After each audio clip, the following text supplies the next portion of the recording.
نہ اس کا دل ہے، نہ اس کی روح اس کی ہے، نہ اس کا ظاہر ہے اور نہ ہی باطن۔ کیسی شادی تھی، یہ کیسا رشتہ تھا؟ وہ صرف یہ سوچ ہی پائی تھی کہ وہ آخر وہ ایک نارمل لڑکی کی طرح شادی نہیں کر سکتی، کیوں اتنے خوبصورت دنوں میں ان کے لیے اذیت ہے۔ اس نے ایک نظر اپنے سامنے بیٹھی ہوئی بحاش پر ڈالی تھی، جو بالکل خاموش سپاٹ چہرے کے ساتھ وہاں بیٹھی ہوئی تھی، جیسے وہاں ہو ہی نہ۔ رضویٰ بیگم نے اسے ایک بار بھی نہیں کہا تھا وہ یہ جوڑا کھول کر دیکھے۔ بے ساختہ وہ 30 سال پیچھے چلی گئی تھیں، جب ان کی ساس ان کا سہاگ کا جوڑا لائی تھیں۔ وہ بھی تب اس طرح بے حس و حرکت اپنے آنسوؤں کو روکنے کی صحیح کرتی بیٹھی ہوئی تھیں۔ تب ان کی ساس نے بھی انہیں نہیں بولا تھا کہ رضویٰ یہ جوڑا دیکھو تو صحیح، کیونکہ اس لمحے کی اذیت سے وہ بھی واقف تھیں۔ یہی تو ہوتا آ رہا تھا، ہمیشہ سے ایک عورت اس لمحے کی اذیت کو کبھی نہیں بھولتی تھی اور دوسری عورت کا اسی لیے خیال کرتی تھی۔ ایک انبہاج تھی جسے میسا نے جوڑا دیکھنے کو کہا تھا اور اس نے بات ٹال دی تھی، اور اب اسی جگہ پر وہ خود تھی جس کی خود ہی ہمت نہیں ہو رہی تھی کہ وہ اس سرخ جوڑے کو چھوئے یا شوق سے کھول کر دیکھے۔ بی بی جان نے بے ساختہ اپنی دونوں پوتیوں کو دیکھا اور دل میں خود سے مخاطب ہوئی تھی۔ لو، آج پھر سے تیار کر دیا میں نے اپنے 2 اور جگر کے ٹکڑوں کو کہ جائیں اور قربانی دیں اور اپنی بنجر زمین پر خود ہی خوشیوں کے پھول اگائیں، خود خوشیوں کے لیے محنت کریں، جیسے برسوں پہلے انہوں نے کی اور پھر ان کی بیٹی نے کی۔ ہائے رے وقت، کبھی تو رک جایا کر، ہمیشہ کھڑا ہو جاتا ہے میرے آگے کہ چل زرنور بانو، وقت آ گیا ہے، کوئی اور قربانی کا بکرا پیش کرے۔ اللہ تم دونوں کو بہت خوش رکھے اللہ تم دونوں کو بہت خوش رکھے، درار اور ذکوان کے دل تم لوگوں کے حق میں موڑ دے، میری دل سے دعا ہے۔ کبھی بھی حساب تجھے چاہنا، کبھی اپنی ہی چاہت سے ڈرنا، کبھی جی بھر کے تجھے دیکھنا، کبھی دور سے آنکھیں چرانا، کبھی تیرے ساتھ کی آرزو کرنا، کبھی اپنی ہی آرزو سے ڈرنا، کبھی تیری چاہت کا اقرار کرنا ایمن، کبھی اس اقرار کو جان سے مار دینا۔ وہ اسی ابتر حالت میں اپنے گھر پہنچا تھا۔ جب وہ اندر داخل ہوا تو اسے گھر کی خاموشی سے اندازہ ہوا کہ اندر شاید کوئی بھی نہیں ہے۔ وہ انہی لڑکھڑاتے قدموں سے اپنے کمرے کی جانب گیا اور اسی حالت میں بیڈ پر ڈھیر ہو گیا۔ اس کا سر شدید دکھ رہا تھا، اس کا دماغ دکھ رہا تھا، چائے کی شدید طلب ستا رہی تھی۔ اس نے چیخ کر اپنی ملازمہ کو آواز دی اور چائے کے ساتھ کوئی پین کلر لانے کو کہا۔ وہ کچھ ہی دیر میں اس کی مطلوبہ چیزیں لے کر حاضر ہو گئی۔ اس نے پین کلر کھائی اور چائے کا سپ لیا اور پھر اٹھ کر واش روم کی جانب بڑھ گیا۔ آج وہ آفس بھی نہیں گیا تھا۔ تھوڑی دیر بعد فریش ہو کر آیا اور اوندھے منہ بستر پر گر گیا۔ آنکھیں بند کی تو پھر وہی رات والی ساری صورتحال آنکھوں کے سامنے رقص کرنے لگی۔ یہ کیا ہو گیا میرے ساتھ؟ کیا میری محبت اتنی کمزور تھی کہ وہ میری نہیں ہو سکی؟ کیا میں اس قابل نہیں تھا کہ وہ میری ہوتی؟ اور جو میری ہونے جا رہی ہے، کیا وہ کبھی میری ہو سکے گی؟ کیا کبھی میں اسے وہ جگہ دے سکوں گا جو میں نے صرف انبہاج کو دینے کا سوچا تھا؟ صرف اپنے تصور میں نے اس کے ساتھ زندگی شروع کی تھی۔ میسا تو کہیں بھی نہیں، تو پھر ایک دم وہ بیچ میں کہاں سے آ گئی؟ وہ خود سے ہی الجھ کر سوال کر رہا تھا۔ سوال وہ خود سے کر رہا تھا اور جواب اس کا ضمیر دے رہا تھا۔ میسا تو کبھی کہیں گئی ہی نہیں تھی، تو بیچ میں آنے کی بات تم کیوں کرے ہو ذکوان خان؟ کہ تم یہ بات بھول گئے ہو؟ وہ بچپن سے تم سے منسلک ہے، بیچ میں تو انبہاج آئی ہے۔ نہیں، بلکہ وہ آئی نہیں، تم اسے کھینچ کر بیچ میں لائے ہو۔ نہیں، میں اتنی جلدی ہار نہیں مان سکتا۔ ذکوان خان نے اپنی زندگی میں کبھی ہار ماننا نہیں سیکھا، تو وہ اب کیوں ہار مانے؟ نہیں، وہ کبھی نہیں ہار مانے گا، بلکہ وہ درار کی اذیت اور رنج کے لیے سب کچھ کرے گا۔ اب تم دیکھنا درار سنان خان، میں تمہاری ہی بہن سے تمہیں کتنی اذیت دیتا ہوں۔ میری انبہاج کو چھینا ہے نا تو نے مجھ سے، میں تیری ساری مسکراہٹ اور خوشیاں چھین لوں گا۔ اپنے ہر ایک زخم کا بدلہ میں تیری ذات سے لوں گا۔ تیار ہو جا تو، تیرا وقت تھا وہ، لیکن اب جو وقت آئے گا وہ میرا ہوگا، صرف ذکوان شیر خان کا۔ اس نے نفرت سے درار کا نام لیا تھا اور نفرت سے اس کے بارے میں سوچا تھا۔ دیکھنا یہ تھا کہ محبت اور جنگ میں جیت کس کی ہوتی ہے، محبت کی، جنگ کی؟ یہ وقت بہتر فیصلہ کرنے والا تھا۔ وہ وہاں صرف کچھ ہی دیر بیٹھی تھی، پھر اپنے کمرے میں چلی آئی تھی۔ یمامہ بھی اس کے پیچھے ہی اس کے کمرے میں چلی آئی تھی۔ بیوی، آپ ٹھیک تو ہے نا؟ ہاں، مجھے کیا ہونا ہے، تمہارے سامنے ہوں۔ شکر اللہ کا۔ پتہ ہے میں بہت ڈر گئی تھی جب لالا نے آپ کو اٹھوانے کی بات کی تھی۔ تو تم جانتی ہو سب کچھ؟ وہ پھٹی آنکھوں سے یمامہ کے پریشان چہرے کی جانب دیکھ رہی تھی۔ جی، میں نے ہی درار لالا کو بتایا تھا سب۔ وہ اس کی بات سن کر شوق کی سی کیفیت میں آئی تھی۔ وہ ویسے ہی جہاں کھڑی تھی وہیں سر پکڑ کر نیچے بیٹھ گئی۔ یہ کیا کر دیا یمامہ تم نے، کیا کر دیا؟ وہ اب رونے والی کیفیت میں آ گئی تھی۔ کیا ہوا بیبی، آپ ایسے کیوں رو رہی ہیں؟ جانتی ہو تم نے کیا کیا ہے؟ اب وہ اپنی حالت کافی حد تک سنبھال چکی تھی۔ نہیں، بے ساختہ اس نے نفی میں سر ہلایا تھا۔ تم نے اس انسان کو اور مشکوک بنا دیا ہے جو درار سنان خان کی نظروں میں پہلے سے ہی مشکوک تھی۔ جانتی ہو تم نے کیا کیا ہے؟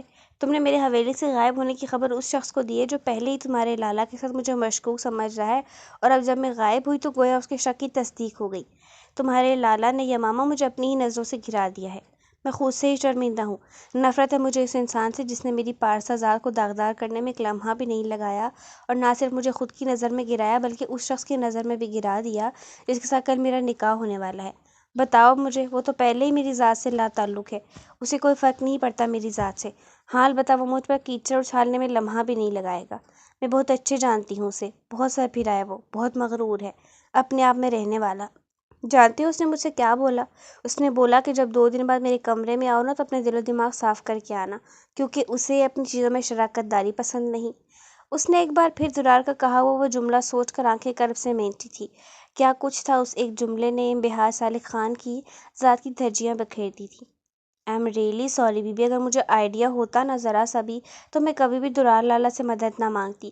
مجھے لگا تھا کہ درار لالا وہ واحد انسان ہے جو میرے لالا کا مقابلہ کر سکتے ہیں، اس لیے میں نے انہیں ہی بتایا۔ کوئی بات نہیں ہے ماما، تمہیں کیا پتا ہوگا کہ درار کیسا ہے، خیر چھوڑو اس بات کو۔ وہ سر جھٹکتی ہوئی واش روم میں چلی گئی اور یمامہ صورتحال کو سمجھتے ہوئے خود کو کوسنے لگ گئی کہ یہ اس سے کیا ہو گیا، اس نے یہ کیا کر دیا ہے۔ وہ انبہاج کے بستر پر بیٹھی ہوئی یہ سب سوچ رہی تھی۔ اسے ایک بار پھر سے اپنے لالا سے انتہا سے زیادہ نفرت محسوس ہو رہی تھی۔ وہ تھا ہی نفرت کے قابل، رشتوں اور روایات کو مذاق سمجھنے والا۔ کیا سمجھتا تھا وہ، روایت راضی کر کے ہتے سے کام کر کے اس کا کردار ختم کر کے؟ کس قدر بے وقوف تھا وہ جو خاندان کو ان کی مرضی کی رشوت لگا کر خود اپنے دل کی مراد پوری کرنے نکلا تھا۔ وہ شدید بے بس محسوس کر رہی تھی خود کو اس وقت۔ وہ یوں ہی بیٹھی ہوئی تھی جب دھڑلے سے سبھی کمرے کا دروازہ کھولتا اندر آیا۔ وہ انبہاج کو کچھ کہہ رہا تھا۔ یمامہ تو بیک وقت اپنی جگہ اچھل گئی تھی اور یہی حالت سبھی کی بھی تھی۔ مانا کہ وہ اسے ملنا چاہتا تھا، اسے دیکھنا چاہتا تھا، بات کرنا چاہتا تھا، پر وہ ابھی اس کے لیے تیار نہیں تھا۔ دوسری جانب یمامہ تب تک اپنا چہرہ ڈھانپ چکی تھی اور اس سے رخ بھی موڑ چکی تھی۔ انبہاج شاید واش روم میں رو رہی تھی کیونکہ وہ کبھی کسی کے سامنے نہیں روتی تھی، اس لیے وہ اب تک باہر نہیں آئی تھی۔ سبھی کی موجودگی میں یمامہ کا دل زور سے دھڑک رہا تھا اور یہی حالت سبھی کی بھی تھی۔ آج اس کا دل چاہ رہا تھا وہ اس پر اپنا حق دعویٰ جتائے، اسے یہ باور کروائے کہ وہ اس کی ہے۔ یمامہ انتظار کر رہی تھی کہ کب وہ باہر جائے گا، لیکن اسے غصہ آ رہا تھا کہ وہ تو وہیں چپک گیا تھا۔ کیا مصیبت ہے، جا ہی نہیں رہا یہ تو۔ وہ منہ ہی منہ میں بڑبڑا رہی تھی جو سبھی تک بخوبی پہنچ رہی تھی۔ ایک دل فریب مسکراہٹ نے اس وقت اس کے چہرے کا احاطہ کیا تھا۔ یمامہ واقف تھی اپنے رشتے سے، اس لیے اس نے ہمیشہ اپنے ساتھ سبھی کا نام ہی سنا تھا، اور یہ نام سننے کی اپنے ساتھ اتنی عادت ہو گئی تھی کہ وہ کبھی خود سے یہ نام الگ نہیں کرنا چاہتی تھی۔ وہ ہمیشہ چھپ چھپ کر سبھی کو دیکھا کرتی تھی اور آج وہ اس کے اتنا قریب تھا۔ آپ نے جو کہا وہ میں نے سن لیا ہے۔ یمامہ تو اس کی بات سن کر اپنی جگہ اچھل ہی گئی تھی۔ ہائے قسم سے بڑے ہی تیز کان ہیں ان کے۔ وہ ابھی وہیں کھڑی تھی جب انبہاج واش روم سے باہر نکلی اور دونوں کو اس طرح کھڑے دیکھ کر حیران بھی ہوئی۔ سبھی، تم کیا کر رہے ہو؟ وہ ابرو جھکا کر اس سے سوال کر رہی تھی۔ وہ یک لخت ہوش میں واپس آیا تھا۔ وہ بی بی، میں آپ کے پاس ہی آیا تھا، مجھے بات کرنی تھی۔ ہاں بولو، کیا بات ہے؟ وہ بھی یمامہ کی موجودگی محسوس کر چکی تھی اور سبھی کا وہاں کھڑے ہونا سمجھ بھی رہی تھی۔ انبہاج سبھی کی بڑی بہن تھی، وہ تھوڑا ڈرتا بھی تھا اس لیے ہمت نہیں کر پا رہا تھا کچھ بھی بولنے کی۔ اچھا تم جاؤ اس وقت، میں تم سے بعد میں بات کرتی ہوں۔ اس نے اسے صاف لفظوں میں جانے کا بولا تھا تو وہ بیچارہ منہ لٹکا کر وہاں سے چلا گیا تھا، اور اس کے جانے کے بعد یمامہ نے اپنا نقاب ہٹایا تھا۔ اف، شکر ہے، مجھے تو لگا تھا آج تو کوئی ایسی ویسی بات ہی نہ کر دیں۔ نہیں، وہ ایسی ویسی کوئی بھی بات نہیں کر سکتا تھا، اسے اپنی حدود کا پتہ ہے۔ تم فکر مت کرو، اللہ تمہارے حق میں سبھی کو بہت بہتر کرے گا، آمین۔ یمامہ اس کی اس طرح دعا کرنے پر کھل کر مسکرائی تھی اور بے ساختہ ہی اس کے دل سے بھی انبہاج کے لیے دعا نکلی تھی کہ اللہ اس کی بیوی کو بھی ساری خوشیاں عطا کرے، وہ اپنی زندگی میں ہمیشہ خوش و خرم رہے۔ وہ بیچاری دعا کرتے ہوئے یہ نہیں جانتی تھی کہ کئی دفعہ خوشیاں کئی لوگوں کا مقدر نہیں ہوتی۔ بے شک وہ بہت اچھے ہوتے ہیں، بہت معصوم ہوتے ہیں، لیکن خوشیاں حاصل کرنے کے لیے انہیں بہت محنت درکار ہوتی ہے، انہیں اللہ کے سامنے اپنا آپ منوانا پڑتا ہے۔ ہر چیز کا وقت ہوتا ہے۔ دیکھنا یہ تھا کہ اس کی زندگی میں خوشیوں کا وقت کب ہوگا۔ وہ وہاں سے سیدھا میسا کے کمرے میں گئی تھی۔ دروازہ نوک کیا تو اس کی اجازت ملتے ہی وہ اندر چلی گئی۔ دیکھا تو وہ شادی کا جوڑا اپنے سامنے رکھے بیٹھی تھی، ساتھ میں ہی زیور بھی رکھا ہوا تھا۔ وہ مسکراتی ہوئی اس کے پاس چلی گئی۔ آج وہ اسے دیکھ کر جواباً نہیں مسکرائی تھی، وجہ وہ جانتی تھی۔ وہ اس کے پاس بیٹھ گئی۔ کیسی ہو؟ ٹھیک ہوں، آپ کو کیا لگ رہا ہے؟ مجھے تو آج تم پہلے سے زیادہ اچھی لگ رہی ہو۔ تو پھر پہلے سے میں زیادہ اچھی ہوں؟ میں نے سوچ لیا ہے بی بی کہ وہ جو آپ نے کہا تھا ذکوان خان کی قبر میں جا کر اس کو جنت بنانا ہے، میں ایسا ہی کروں گی۔ میں اسے بے بس کر دوں گی خود کے آگے، وہ مجھ سے محبت کرے گا، دیکھیے گا آپ۔ وہ ایک عزم سے اس سے کہہ رہی تھی جس پر انبہاج کرب سے مسکرائی تھی۔ وہ بھی بیچاری ایک سراب کے پیچھے بھاگ رہی تھی جہاں صرف ایک موہوم سی امید تھی۔ سبھی جب سے انبہاج کے کمرے سے باہر آیا تھا اس نے یمامہ کو دیکھا تھا۔ وہ شدید بے چینی کی کیفیت میں تھا۔ اس کا بس نہیں چل رہا تھا وہ جلد از جلد یمامہ کو اپنی دلی کیفیت سے آگاہ کر دے، پر کیسے؟ اب وہ یہ سوچ رہا تھا کہ وہ کیسے اسے بتائے کہ وہ اس سے محبت کرتا ہے، یا پھر اپنی شادی تک انتظار کرے اور سارے اظہار شادی کے بعد کرے، پر نہیں، اس نے خود ہی اپنی کیفیت کی نفی کی تھی۔ مجھے اسے کم از کم آگاہ تو کرنا چاہیے تاکہ جب تک وہ شادی کے بعد میرے پاس آئے پہلے سے ہی میری محبت لے کر آئے۔ کیا پتہ وہ مجھے پسند کرتی ہو یا نہیں، پر اس سے کوئی فرق نہیں پڑتا، آنا تو اسے میرے پاس ہی ہے۔ میں انتصارہ سے بات کرتا ہوں، وہ ضرور میری مدد کرے گی۔ ہاں یہ ٹھیک ہے۔ وہ خود ہی دل میں سارا لائحہ عمل تیار کر چکا تھا، اب اسے انتصارہ سے بات کرنی تھی۔ وہ خود ہی سوچ سوچ کر مسکرا رہا تھا۔ رات کو وہ عشاء کی نماز پڑھ کر اپنے بستر پر لیٹی تھی، پر نیند اس کی آنکھوں سے کوسوں دور تھی۔ انتصارہ ابھی تک واپس نہیں آئی تھی۔ آج کل وہ 24 میں سے 22 گھنٹے میسا کے کمرے میں گزارتی تھی۔ وہ بھی اب تھک کر لیٹ چکی تھی۔ وہ سوچ رہی تھی بس آج کی رات اس کی آزادی کی آخری رات ہے، اور کل سے آگے کی سوچ ہی انبہاج صالح خان کے رونگٹے کھڑے کرنے کے لیے کافی تھی۔ کیوں زندگی اس پر اتنی تنگ تھی؟ کیوں اسے آزادی اور سکون کی سانس میسر نہیں تھی؟ انبہاج صالح خان 15 سالوں میں آج کی رات ٹوٹ پھوٹ کا شکار ہو رہی تھی۔ اسے ایسا محسوس ہو رہا تھا جیسے کوئی اندر سے اسے توڑ رہا ہو۔ ٹوٹ کے جڑنا اور پھر جڑ کے ٹوٹ جانا، بات چھوٹی ہے پر ہے بڑی اذیت ناک۔ ایمن خان۔ کل اس کی زندگی کا اختیار اس کے اپنے ہاتھ سے درار سنان خان کے ہاتھوں میں جانے والا تھا۔ وہ انسان اسے کٹ پتلے کی طرح نچا سکتا تھا، اور وہ تو تھی ہی اس کے ہاتھوں کی کٹ پتلی، اس کے عشق میں اتنی پاگل کہ اس کے ہاتھوں میں کسی بھی طرح ناچ سکتی تھی۔ وہ اپنا آپ مکمل اسے سونپنے والی تھی۔ اس کے پاس صرف ایک چیز تھی جس کا اختیار اس کے ہاتھ میں تھا، اس کی معصومیت، پاکیزگی، جو انبہاج صالح خان کی پہچان تھی۔ آخری بار خود کو محسوس کر رہی ہوں، پشتو۔ کل سے سارے احساس ختم، پشتو۔ آخری بار خود کو جی رہی ہوں، پشتو۔ کل سے صرف انبہاج صالح خان تمہارے لیے جیے گی۔ وہ کہتے کہتے نیند کی وادیوں میں اتر گئی۔ دوسری طرف میسا بھی بے چین تھی۔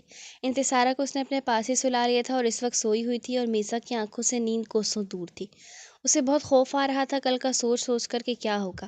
کل اسے اس کی محبت مل جائے گی، پھر کہیں کوئی خوشی کیوں نہیں ہے؟ کیوں دل اتنا اداس ہے؟ کیوں ذکوان خان کے نام پر دھڑکنیں بے ترتیب نہیں ہو رہی؟ کیوں اس کا دل بے چین ہو رہا تھا؟ بے چینی کے ساتھ ساتھ خوف تھا اسے۔ اس نے کبھی ذکوان خان کو مسکراتے ہوئے نہیں دیکھا تھا۔ کیا کبھی وہ اپنی آنکھوں سے ذکوان خان کو مسکراتے ہوئے دیکھ سکے گی؟ کیا کبھی وہ میسا کے لیے مسکرائے گا؟ کیا اس کا دل کبھی میسا سنان خان کے لیے دھڑکے گا بھی کہ نہیں؟ ہائے وہ بہت پتھر دل انسان ہے، کیا کبھی وہ میرے دم سے مسکرائے گا؟ کیا مزہ آئے گا اگر وہ میرے نام سے جیے، اس کے لب میسا کے نام سے مسکرائے۔ بے ساختہ مسکراہٹ اس کے ہونٹوں پر رینگ گئی تھی، اور آنکھیں بند کرتے ہی ذکوان کا غصے سے بھرا چہرہ اس کی آنکھوں میں آیا تھا۔ ابھی تک اس کی ہمت نہیں ہوئی تھی کہ وہ اپنا شادی کا جوڑا دیکھ لے۔ ذکوان سارا دن اپنے کمرے سے باہر نہیں نکلا تھا۔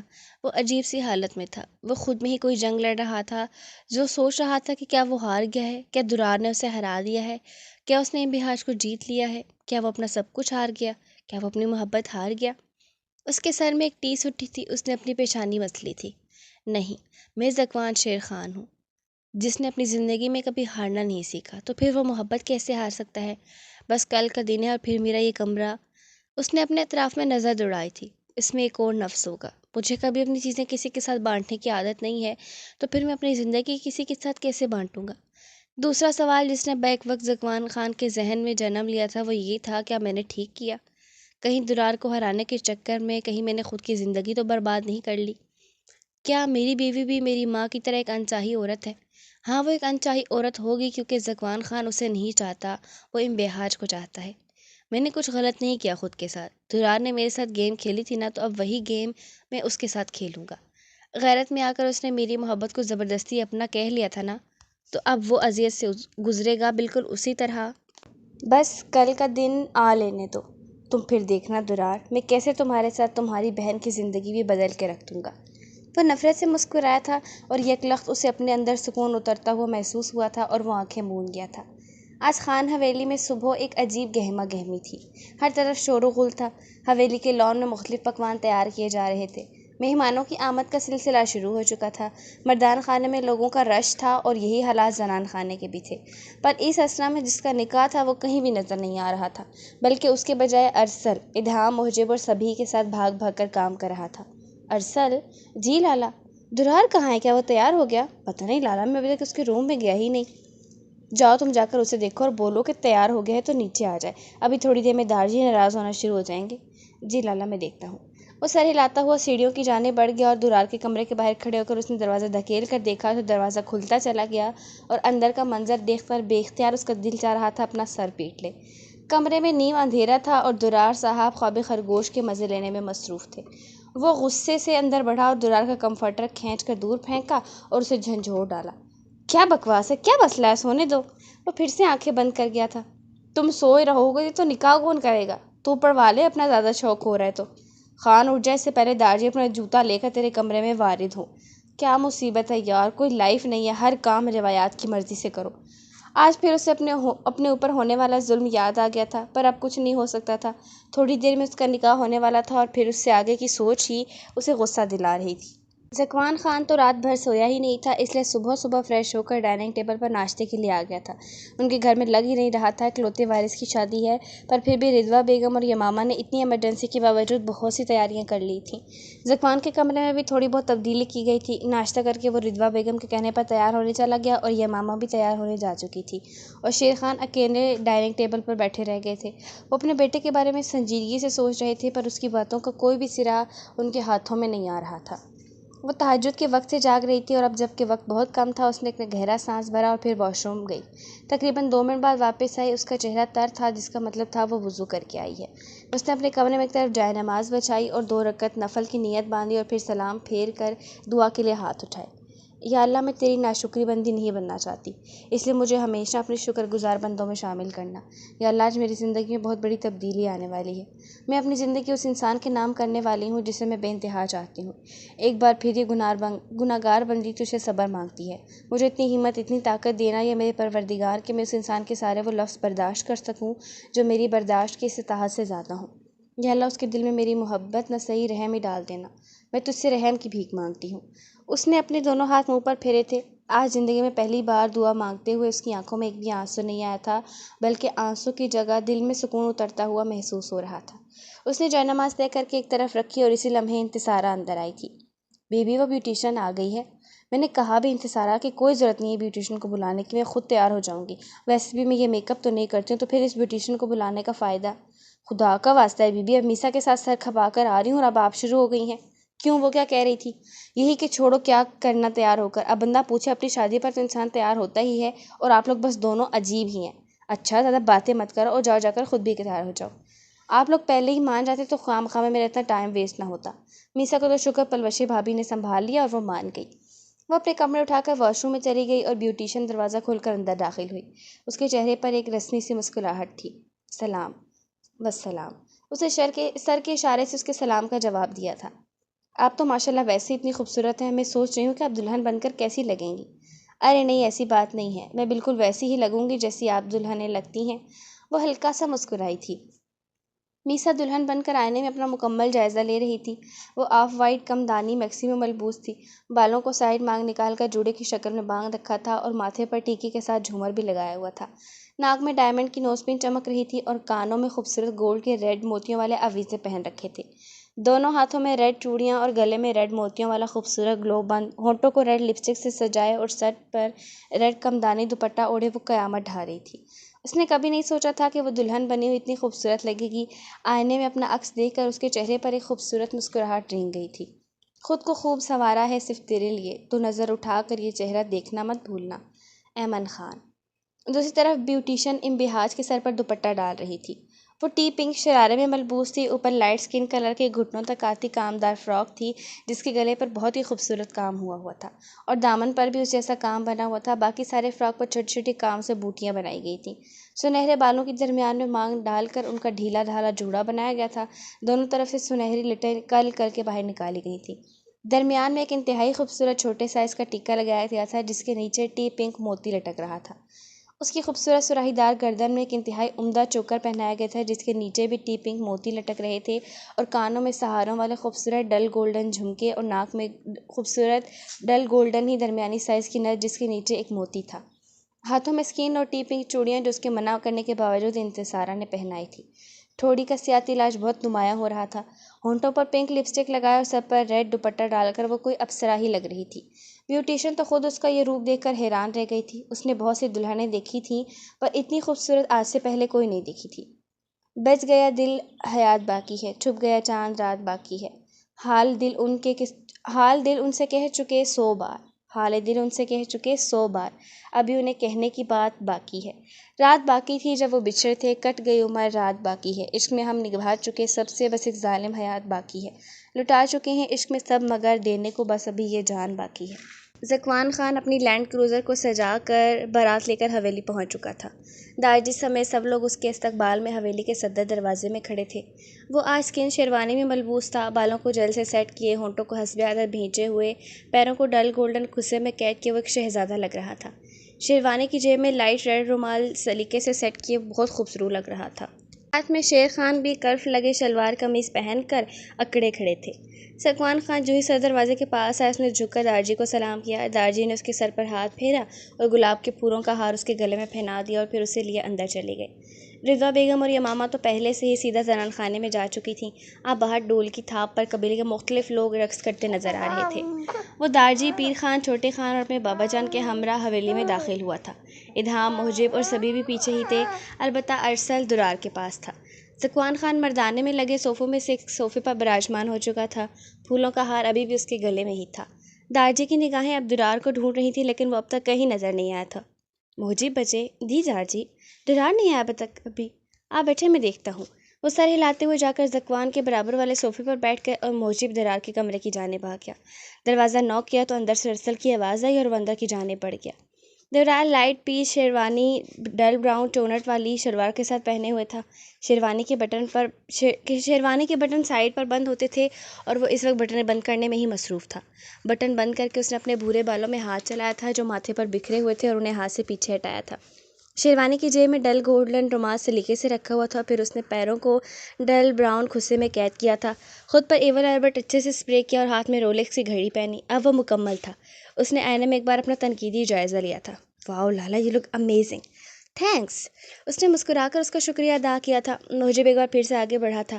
آج اس کا بے اختیار دل چاہا تھا کہ وہ اپنے لالا کو گلے لگائے اور وہ بے اختیار اس کے گلے لگایا تھا۔ آپ ایک بہت اچھے ہیں لالا، کوشش کیجیے گا کہ اچھے شوہر بھی ثابت ہوں۔ بیوی بہت اچھی ہیں، آپ پلیز انہیں کوئی تکلیف مت دیجیے گا۔ اس کے گلے لگا، اس سے ساری بات کہہ رہا تھا اور وہ لب بھینچے اس کے گلے لگا ہوا تھا اور پھر محجب سے الگ ہو گیا، لیکن درار کا چہرہ بہت سنجیدہ تھا۔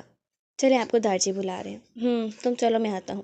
پھر تھوڑی دیر میں وہ مردان خانے میں موجود تھا۔ ایک بار دارجی نے اس کے گلے میں بھی ہار پہنایا تھا جسے چپ چاپ اس نے پہن لیا، پر اس لمحے ذکوان خان کو دیکھ کر وہ ضب سے سرخ پڑ گیا تھا، لیکن پھر اگلے ہی لمحے اس نے خود کو سنبھال لیا تھا۔ پیر خان نے اسے گلے لگایا، چھوٹے خان نے بھی، اور لوگوں کے درمیان اسے ذکوان خان کے ساتھ بیٹھنے کو کہا گیا تو وہ چپ چاپ بیٹھ گیا تھا۔ پہلے میسا کا نکاح ہونا تھا۔ میسا اپنے کمرے میں تھی اور انبہاج اپنے کمرے میں۔ میسا کو پیغام آ گیا تھا کہ کچھ دیر میں دارجی اس کے پاس آ رہے ہیں۔ اسے ایک بڑی سی چادر اڑا دی گئی تھی جس کا پلو اس نے تھوڑا نیچے کو کھسکا لیا تھا۔ میسا کے پاس اس لمحے یمامہ تھی جو کہ اسکائی بلو اور پنک کمبینیشن کے غرارے میں ملبوس تھی۔ بالوں کو اس نے پشت پر کھلا چھوڑ رکھا تھا اور دوپٹہ سیٹ کر کے سر پر ٹکایا ہوا تھا۔ کمرے کا دروازہ کھلا تھا اور ساتھ ہی میسا کے دل کی دھڑکنیں بھی تیز ہوئی تھیں۔ یہ کیا ہو رہا تھا اسے کچھ سمجھ نہیں آ رہا تھا۔ اسے اپنا سر گھومتا ہوا محسوس ہو رہا تھا۔ یہ لمحہ تھا برداشت کرنے کا، عہد لینے کا، یہ لمحہ تھا کسی کی اچھائیوں اور برائیوں سمیت کسی کو قبول کرنے کا۔ دارجی، پیر خان، چھوٹے خان، محجب اور ادھام اندر آئے تھے۔ بیر بیگم بھی اس لمحے وہیں تھیں۔ انہیں میسا کی حالت کا اندازہ تھا، اس لیے انہوں نے اپنا ایک ہاتھ میسا کے ہاتھ پر رکھا ہوا تھا۔ نکاح شروع ہو چکا تھا۔ میسا سنان خان ولد سنان اشمل خان، آپ کا نکاح سکہ رائج الوقت 1 کروڑ ذکوان شیر خان ولد شیر محمد خان سے کیا جاتا ہے، کیا آپ کو قبول ہے؟ میسا کے دل کی دھڑکنیں ایسے تھیں جیسے کسی نے جکڑ رکھی ہوں۔ پیر خان نے اس کے سر پر ہاتھ رکھا تھا۔ محبت ملنے کا غم اود کر آیا تھا اور اس لمحے اور ساتھ میں میسا کے کبھی نہ رکنے والے آنسو بھی اور ایک سسکی اس کے اندر سے نکلی تھی جس کو منہ میں دبا کر اس نے اس کا گلا گھونٹا اور پھر اس کا سر اسبات میں ہلا تھا۔ ایک بار نہیں، پورے 3 بار، اور 2-3 آنسو ٹوٹ کر نکاح نامے پر گرے تھے اور اس نے لرزتے ہاتھوں سے دستک دے کر ہمیشہ کے لیے ذکوان خان کو اپنے نام کر لیا تھا۔ میسا ذکوان خان، وہ شخص پورا کا پورا اس کا ہو گیا تھا، مگر صرف ظاہری۔ امبہاج کے پاس انتصارہ موجود تھی۔ وہ بہت پرسکون تھی، جیسے کچھ ہو ہی نہ رہا ہو۔ اس کی زندگی میں اسے اپنے اندر کوئی تاثر محسوس نہیں ہو رہا تھا، نہ ہی اچھا اور نہ ہی برا۔ کوئی خوشی کی رمق تھی اور نہ ہی کوئی غم کا تاثر تھا۔ وہ پرسکون چادر اوڑھے بیٹھی ہوئی تھی۔ اس نے اپنی سیاہ شال اپنے سر پر اوڑھی اور اس کا کونا سرکا کر نیچے کر لیا۔ دارجی، پیر خان، چھوٹے خان اور سبھی اس کے کمرے میں داخل ہوئے۔ جیسے ان کے قدم امبہاج کے کمرے میں آئے تھے، ایک لمحے کے لیے اس کا دل زور سے دھڑکا تھا، لیکن نہ اندر کوئی ڈر تھا نہ ہی خوف، کیونکہ وہ درار سنان خان کو بغیر کسی ڈر و خوف کے اپنی زندگی میں شامل کرنا چاہتی تھی۔ اس نے اپنی ساری زندگی اللہ کے سپرد کر دی تھی اور یہی چیز اسے سکون میں مبتلا کر رہی تھی۔ دارجی نے نکاح کروانا شروع کیا تھا۔ امبہاج صالح خان ولد سالک اشمل خان، آپ کو سکہ راج الوقت 50 لاکھ روپے درار سنان خان ولد اشمل سنان خان کے نکاح میں دیے جاتے ہیں، کیا آپ کو قبول ہے؟ اس نے بڑی رسانے سے 3 بار قبول بول کر نکاح نامے پر دستخط کر دیے تھے۔ سالک اشمل خان اس کے ماتھے پر بوسہ دے کر باہر نکل گئے تھے اور وہ یوں ہی اپنے بیڈ پر بیٹھی رہ گئی تھی۔ سیاہ چادر کو اتار کر ایک طرف رکھا اور گہرا سانس لیا تھا۔ انتصارہ تو کمرے سے باہر گئی تھی۔ لو درار سنان خان، آج امبہاج نے خود کو مکمل مار دیا ہے۔ جو چند سانسیں میرے اندر بچی تھی نا، تمہارا نام نے آج وہ بھی چھین لی ہے۔ لو، آج سے امبہاج تمہاری ہوئی۔ ایک بار پھر وہ تمسخر سے ہنسی تھی۔ مردان خانے میں درار اور ذکوان سے بھی دستخط کرا لیے گئے تھے۔ نکاح ہو چکا تھا۔ میسا سنان خان میسا ذکوان خان بن چکی تھی اور امبہاج صالح خان امبہاج درار سنان خان بن گئی تھی۔ ایک دستخط سے پوری کی پوری شخصیت بدل گئی تھی۔ وہ دونوں بھی اپنے اپنے کمروں میں ہی تھیں۔ رائمہ بانو اس کے پاس آئی تھی، دیکھا تو وہ آنکھیں بند کیے ٹیک لگا کر بیٹھی ہوئی ہے۔ انہوں نے اس کے سر پر ہاتھ رکھا اور اس نے آنکھیں کھولی تھی۔ بہت پیاری لگ رہی ہو۔ انہوں نے مسکرا کر اس کی تعریف کی تھی، وہ بھی مسکرائی۔ وہ اس کے سامنے بیٹھ گئی اور دونوں ہاتھ تھام لیے تھے۔ تم نے تو مہندی بھی نہیں لگائی، دیکھو کیسی خالی خالی دلہن لگ رہی ہو۔ آپ کو پتہ ہے مجھے مہندی نہیں پسند۔ ہاں جانتی ہوں، پر لگا تو لیتی، مہندی کے بغیر دلہن اچھی نہیں لگتی۔ کیا فرق پڑتا ہے مورے اچھی لگوں یا نہ لگوں؟ اس نے شانے اچکا کر بے نیازی سے کہا تھا۔ دیکھو میرے بچے، اب تم پہلے والی امبہاج نہیں رہی ہو، اب تم درار کی بیوی ہو میری جان۔ اس کی خوشی کے لیے تمہیں ہر وہ کام کرنا ہے جو تمہیں پسند نہ بھی ہو۔ میں نے تو مورے پہلے ہی خود کو مار دیا، تو اب تو کوئی جواز ہی نہیں کہ میں اس کی کسی بات سے انکار کروں۔ شاباش میرے بچے، مجھے تم سے یہی امید تھی۔ اب تم آرام کرو، تھوڑی دیر میں رخصتی ہو جائے گی۔ اس نے اس بات میں سر ہلایا اور رحمہ بانو اس کا سر تھپک کر باہر نکل گئی۔ میسا یمامہ اور انتصارہ کے ساتھ اپنے کمرے میں بیٹھی ہوئی تھی۔ دونوں اسے ذکوان خان کے نام سے بہت تنگ کر رہی تھیں اور وہ اس کیفیت میں تھی کہ مسکرا بھی نہیں پا رہی تھی۔ دروازہ نوک ہوا اور درخت نے اجازت لے کر اندر داخل ہوئی۔ میسا بی بی، درار خان جی آپ سے ملنا چاہتے ہیں۔ ٹھیک ہے درخت نے، تم بھیج دو لالا کو۔ انتصارہ اور یمامہ اٹھ کر باہر چلی گئیں اور تھوڑی دیر میں دروازہ کھول کر وہ اندر داخل ہوا۔ اس کی عزیزہ جان بہن دلہن بنی ہوئی تھی اور اس نے کبھی سوچا بھی نہیں تھا کہ اسے اتنی جلدی رخصت کرنا پڑے گا، وہ بھی ذکوان خان کے ساتھ۔ درار نے ایک بار پھر خود کو قابو میں کیا تھا۔ ایک تو پہلے اس سے اپنے نکاح کا غصہ تھا، اوپر سے میسا کو دیکھ کر ذکوان خان پر اسے اور غصہ آ رہا تھا۔ وہ چھوٹے چھوٹے قدم اٹھاتا اس تک پہنچ گیا اور اس کے سر پر ہاتھ رکھا۔ میری گڑیا بہت پیاری لگ رہی ہے آج۔ وہ اس کی بات سن کر مسکرائی تھی۔ پر لالا دیکھیے گا بیوی، مجھ سے بھی زیادہ پیاری لگ رہی ہوں گی۔ وہ ہیں ہی اتنی پیاری۔ نہیں، میری گڑیا جیسا کوئی بھی پیارا نہیں ہے۔ تم خوش ہو نا؟ پتہ نہیں لالا، شاید کوئی بھی سچویشن ہو، تمہیں یہ بات نہیں بھولنی کہ تمہارے لالا ہمیشہ تمہارے ساتھ ہیں۔ جو بھی مسئلہ ہو تم مجھ سے بات کرو گی آ کر، سمجھ گئی ہو نا؟ جی لالا۔ تمہیں اس ذکوان خان سے ڈرنے کی ضرورت نہیں ہے۔ اگر وہ تمہیں کچھ بھی کہے تم سیدھا میرے پاس آؤ گی۔ اس نے اس بات میں سر ہلایا تو درار نے اس کا ماتھا چوما اور سر تھپک کر باہر نکل گیا۔ پیر بیگم، اب اجازت دیں ہمیں کہ ہم اپنی بیٹی کو گھر لے جائیں۔ ردوا میں کون ہوتی ہے اجازت دینے والی؟ تمہاری چیز تھی، تم لے جاؤ۔ انہوں نے اپنی آنکھیں صاف کی تھی اور ردوا بیگم کو گلے لگایا تھا۔ میری میسا بہت معصوم ہے، تم پلیز اس کا خیال رکھنا۔ آپ فکر مت کریں، وہ میری بیٹی ہے، میں ہر طرح سے اس کا خیال رکھوں گی۔ جاؤ پلوشے بچے، میسا کو نیچے لے آؤ۔ پلوشے میسا کے کمرے میں گئی تھی۔ چلو، تمہیں پیر بیگم بلا رہی ہیں نیچے۔ میسا کے دل میں خوف کا ایک سایہ لہرایا تھا۔ اسے جانا تھا ذکوان خان کے گھر ہمیشہ کے لیے اس کی بیوی بن کر۔ پلوشے نے وہیں چادر اس کے اوپر ڈالی اور اس کے منہ کے آگے سرکا دی اور تھام کر باہر لے گئی۔ وہ زنان خانے میں داخل ہوئی تو ردوا بیگم، یمامہ اور دیگر مہمان جانے کے لیے تیار کھڑے تھے۔ میسا کے دل کو کچھ ہوا تھا۔ بی بی جان نے اسے گلے لگایا اور پھر میسا کے کب سے رکے ہوئے آنسو ان کے گلے لگتے ہی بہہ نکلے اور وہ پھر ایسے کہ ابھی رکنے کا نام نہ لیے۔ بی جان نے اسے تسلی دی۔ جاؤ اور ذکوان خان کو فتح کر کے آنا میرے بچے، خود کے لیے قربانی جیسا لفظ مت کہلوانا۔ میسا نے ان کی بات پر سر ہلایا تھا۔ پھر پیر بیگم سے ملتے ہوئے تو اس کی برداشت ختم ہو گئی، وہ بہت زیادہ رو رہی تھی۔ سب سے ملنے کے بعد ردوا بیگم نے اسے تھاما اور حویلی کے صدر دروازے تک لے کر گئی تھیں۔ انتصارہ جب یمامہ سے ملنے لگی تو اس نے ایک طے شدہ کاغذ یمامہ کی مٹھی میں پکڑایا تھا۔ یہ لالا نے دیا، گھر جا کر سکون سے پڑھ لینا۔ یمامہ نے حیرت سے انتصارہ کی جانب دیکھا تھا۔ یہ میں نہیں لے سکتی، تم پاگل ہو کیا؟ چپ کر کے پکڑو، گھر جا کر دیکھ تو لینا پلیز، میرے لالا کو کچھ تو سوچ لیا کرو ظالم لڑکی۔ اچھا ٹھیک ہے، میں دیکھ لوں گی۔ یمامہ اور رضویٰ بیگم میسا کو تھام تک گاڑی تک لے کر گئی تھیں، چونکہ بہت سے لوگ تھے اس لیے انہوں نے گاڑی بالکل صدر دروازے کے پاس کھڑی کی تھی۔ ذکوان سارے جہان کی بزارت لیے ڈرائیونگ سیٹ پر بیٹھا ہوا تھا۔ اب تو وہ ڈرامے کا حصہ بنتے بنتے اکتا گیا تھا۔ اس نے رضویٰ بیگم اور یمامہ کو آتے دیکھا، نظر تو اس کی ان دونوں کے درمیان آتی چادر سے لپٹی میسا پر بھی بڑھ گئی تھی۔ دیکھو ذرا، میڈم کو ایسے لایا جا رہا ہے جیسے بچی، اور ہاتھ چھوڑ دیا تو گم ہو جائے گی۔ وہ منہ میں بڑبڑایا تھا اور ساتھ ہی فرنٹ ڈور اوپن کر دیا تھا۔ یمامہ نے آگے بڑھ کر اس کا ہاتھ تھام کر اسے ذکوان خان کے ہمراہ فرنٹ سیٹ پر بٹھایا تھا اور دروازہ بند کر دیا۔ میسا مسلسل رو رہی تھی۔ جب میسا نے دیکھا کہ رضویٰ بیگم اور یمامہ اس کے ساتھ گاڑی میں نہیں بیٹھ رہی تھیں تو اس کا سانس اوپر اور نیچے کا نیچے رہ گیا۔ مطلب اس کے ساتھ اکیلے اس گاڑی میں کیسے جائے گی؟ میسا کا دل اس کے اتنا نزدیک بیٹھنے پر بری طرح دھڑک رہا تھا۔ ذکوان نے اپنی لینڈ کروزر سٹارٹ کر دی اور زن سے بھگا کر حویلی کے مین گیٹ سے باہر لے گیا تھا۔ وہ مسلسل گاڑی چلاتے ہوئے گاہے بگاہے نظر اس چادر سے ڈھکے ہوئے وجود پر بھی ڈال لیتا۔ اسے اب بیزاریت ہو رہی تھی کیونکہ مسلسل وہ میسا کی سوں سے تنگ آ چکا تھا۔ اس نے ہاتھ آگے بڑھا کر ٹیشو باکس سے ٹیشو اٹھایا اور اس کی جانب بڑھایا۔ اگر اب تمہاری آواز میرے کانوں تک آئی نا تو میں تمہیں چلتی گاڑی سے دھکا دے دوں گا، سمجھی؟ لہجہ تھوڑا سخت تھا، یا میسا کو لگا وہ سمجھ نہیں پائی تھی، پر اس کے ڈر میں مزید اضافہ ہوا تھا جو اس کے خدشات کو اور ہوا دے رہا تھا۔ آج اس نے درد دیا تو یاد آیا ہم نے دعاؤں میں اس کے سارے درد مانگے تھے۔ انبہاج کو میسا کی جانے کے تھوڑی دیر بعد لے جایا گیا تھا اور درار کے کمرے میں پہنچا دیا گیا تھا۔ باہر رات کے سائے پھیل رہے تھے اور وہ اس کے بیڈ پر بیٹھی اس کے کمرے کا جائزہ لے رہی تھی۔ درار سنان خان کا کمرہ بہت کشادہ تھا۔ کمرے میں گرے وال پیپرز لگائے گئے تھے۔ ووڈن فلور تھا جو درار نے اپنے پاکستان آنے کے بعد ہی بنوایا تھا۔ کمرے کے وسط میں کنگ سائز ڈبل بیڈ پڑا تھا جس کے دونوں طرف سائڈ ٹیبلز رکھی گئی تھی اور ان پر خوبصورت لیمپ رکھے گئے تھے۔ بیڈ پر گرے اور بلیک بیڈ شیٹ بچھی ہوئی تھی اور بیڈ کی بیک پر درار کی ایک فل سائز پکچر رکھی گئی تھی جو شاید اس کی لندن کی تھی۔ بیڈ کے سامنے ووڈ کا خوبصورت کنسول رکھا گیا تھا جس کے اوپر راؤنڈ شیپ کا بڑا سا مرر لگا ہوا تھا جس پر درار کے بہت سے پرفیومز اور دیگر چیزیں رکھی ہوئی تھیں۔ ایول آربٹ کی بہت سی باٹلز پڑی ہوئی تھیں۔ بیڈ کے آگے خوبصورت گرے پوشیش کا دیوان رکھا ہوا تھا اور سامنے LED لگائی گئی تھی۔ اسی طرح بیڈ کے سائڈ پر بھی ایک صوفہ رکھا گیا تھا۔ سامنے ڈریسنگ کا راستہ تھا اور وارڈروب اور واش روم بھی اسی طرف تھے۔ کمرے میں موجود فرنیچر اور ہر چیز رہنے والے کے اعلیٰ ذوق کا یقین دلا رہی تھی۔ انبہاج کو بھی سمجھ میں آ گیا تھا کہ وہ واقعی معمولی چیز اپنے پاس نہیں رکھتا اور نہ ہی خریدتا ہے۔ وہ اپنی ہی سوچ میں تھی جب دروازہ کھلنے کی آواز آئی اور وہ اندر داخل ہوا۔ پیر شیروانی کے بٹن کھول کر اس نے بھورے بال میتھے سے پیچھے ہٹائے اور شیروانی اتار کر صوفے پر پھینک کر خود سیدھا ڈریسنگ میں چلا گیا۔ ادھر انبہاج کی دھڑکنیں ایسی تھی جیسے اس کا دل ابھی باہر آ جائے گا۔ آج وہ اس کے کمرے میں تھی، اس کے بستر پر۔ یہ کیا ہو گیا تھا وہ خود سمجھنے سے قاصر تھی۔ درار نے اندر آ کر ایک نگاہ بھی اس پر نہیں ڈالی تھی۔ تھوڑی دیر بعد وہ فریش ہو کر آیا تو وہ ابھی تک اسی پوزیشن میں بیٹھے دیکھ کر اس کے ماتھے پر بل پڑے تھے۔ کیا پوری رات ادھر ہی بیٹھنے کا ارادہ ہے آپ کا؟ جی نہیں۔ کیا جی اور نہیں؟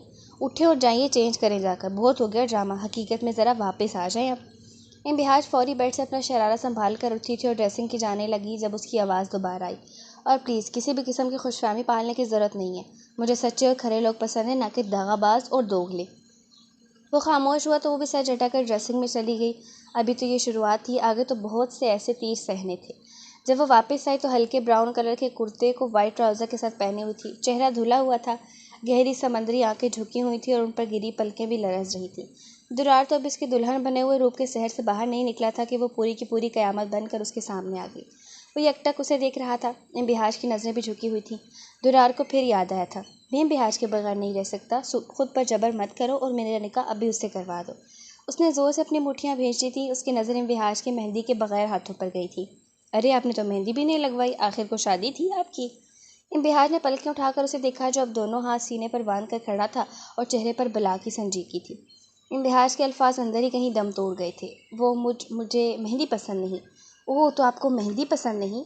وہ چند قدموں کا فاصلہ طے کر اس کے قریب آیا تھا، اتنا کہ دونوں میں 1 انچ کا فاصلہ بھی مشکل تھا۔ انبہاج کی دھڑکنیں تو دم توڑنے والی ہو گئیں۔ پسند نہیں یا غم میں نہیں لگوائی؟ جی؟ وہ الجھی ہوئی نظروں سے اسے دیکھ رہی تھی اور درار ایک جھٹکے سے اسے تھوڑا دور ہوا تھا اور کمرے کا دروازہ کھول کر باہر نکل گیا تھا۔ اس کے جاتے ہی انبہاج نے گہرا سانس بھرا تھا اور جائے نماز کی تلاش میں ادھر ادھر نظر دوڑائی تھی، پر اسے جائے نماز کہیں بھی نظر نہیں آئی تھی۔ وہ جانتی تھی اس بندے نے کبھی نماز نہیں پڑھی ہوگی، اس لیے وہ درخنے کی تلاش میں کمرے سے نکلی اور تقریباً 2 منٹ بعد واپس آئی اور جائے نماز بچھا کر عشاء کی نماز کی نیت باندھی تھی۔ ابھی وہ نماز پڑھ رہی تھی کہ کمرے کا دروازہ کھلا اور درار اندر داخل ہوا تھا۔ اس نے ایک نظر نماز پڑھتے ہوئے انبہاج پر ڈالی اور خود بیڈ پر لیٹ کر کمفرٹر اپنے اوپر کھینچ کر لے لیا۔ امبہاج نماز سے فارغ ہوئی، اس نے دعا میں اللہ کا شکر ادا کیا اور جائے نماز اٹھا کر طے کر کے ایک طرف رکھی۔ اب وہ کشمکش میں تھی کہ کہاں سوئے، کیونکہ وہ مر کر بھی درار کے ساتھ جا کر تو نہیں لیٹ سکتی تھی۔ اس نے اپنی شامت نہیں بلوانی تھی۔ اگر صوفے پر لیٹتی تو اوپر کیا لیٹتی، سردی بھی تو حد سے زیادہ تھی۔ درار انتظار کر رہا تھا کہ اس کا اگلا قدم کیا ہوگا، کیونکہ صورتحال وہ بھی جانتا تھا، پر وہ گنگ رہ گیا جب امبہاج بغیر کمفرٹر کے صوفے پر لیٹ گئی۔ مطلب محترمہ کو اتنا غم ہے کہ یہاں میرے ساتھ لیٹنا بھی گوارا نہیں ہے، وہ خود سے کہہ رہا تھا۔ یہاں بیڈ پر آئیں؟ اس کی آواز کمرے میں گونجی تھی، خاصا غصے میں کہا گیا تھا۔ امبہاج تو سہم ہی گئی تھی، وہ وہیں لیٹی رہی، ذرا بھی نہ ہلی۔ سمجھ میں نہیں آیا کیا؟ یہاں بیڈ پر آئیں یا ہمیں خود لینے آؤں آپ کو؟ ایک جھٹکے میں امبہاج اٹھی تھی صوفے سے اور دوسرے لمحے میں وہ درار کے ساتھ بیڈ پر تھی۔ وہ ایک طرف بیٹھ گئی تھی۔ اب لیٹ جائیں یا ساری رات ایسی بیٹھ کر گزارنی ہے؟ مانا ہے کہ بہت دکھی ہیں آپ، لیکن پھر بھی مجھ سے کم ہی دکھی ہیں۔ وہ اس کی بات سن کر ٹھنڈا سانس بھر کر لیٹ گئی۔ درار نے ایک جھٹکے سے اسے کھینچ کر اپنے پاس کیا تھا۔ امبہاج کی جان سولی پر لٹ رکھی تھی۔ آج تو یہ غلطی کر دی، آئندہ اس کی کوئی معافی نہیں ہوگی۔ وہ اس کے اتنا نزدیک تھا کہ امبہاج کو اس کی سانسیں اپنے چہرے پر محسوس ہو رہی تھیں، اور پھر اس نے ایک جھٹکے سے اسے واپس چھوڑا تھا جس پر وہ گرتے گرتے بچی تھی۔ وہ کمفرٹر لے کر رخ موڑ گیا تھا، اور امبہاج کی تو پوری رات یہ آنکھوں میں کٹنی تھی، اور وہ شخص جو قطرہ قطرہ کر کے اندر اتر گیا ہو، وہ بھلا یک مشت کیسے نکالا جا سکتا ہے؟